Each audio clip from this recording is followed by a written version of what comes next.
நான் சொன்ன வேலை என்னாச்சு? சார், அந்த ஏஜென்சியோட பேச்சுவார்த்தை நடத்தி முடிச்சிட்டோம். இன்னும் 2 மணி நேரத்துல மீடியாக்கு ரிப்போர்ட் கொடுத்துருவோம் சார். எல்லாமே பிளான் பண்ணபடி தான் போயிட்டு இருக்கு.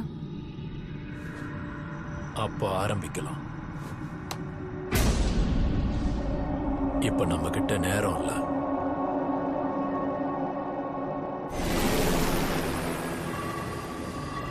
இந்த இடத்துல என்னதான் நடந்துச்சு?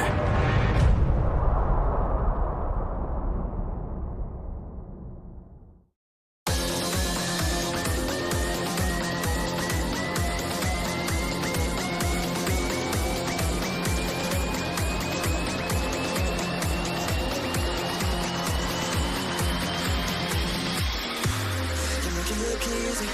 I'm thinking hard right now, 'cause I know that you want